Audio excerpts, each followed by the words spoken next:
Le 18 avril 1955, Albert Einstein, l'un des plus grands esprits de l'humanité, s'éteint à l'âge de 76 ans.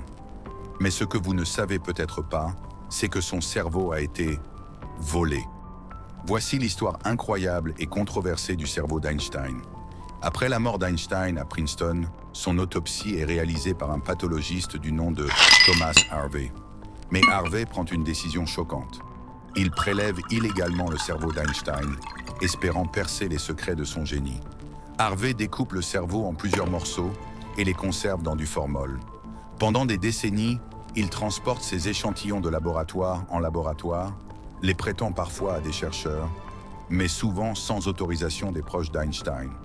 Pourtant, Einstein avait été clair. Il ne voulait pas qu'on l'idolâtre, et encore moins que son cerveau devienne un objet d'étude.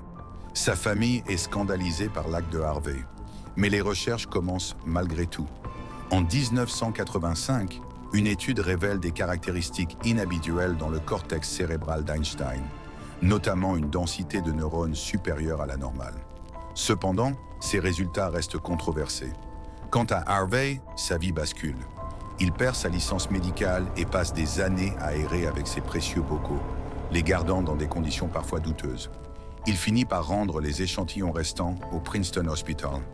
Mais le mystère persiste. Cette histoire soulève des questions éthiques profondes. Jusqu'où peut-on aller pour comprendre le génie? Et Einstein aurait-il accepté que son cerveau soit traité de la sorte? Qu'en pensez-vous? Partagez vos idées en commentaire. Le cerveau d'Einstein, entre génie, science et scandale.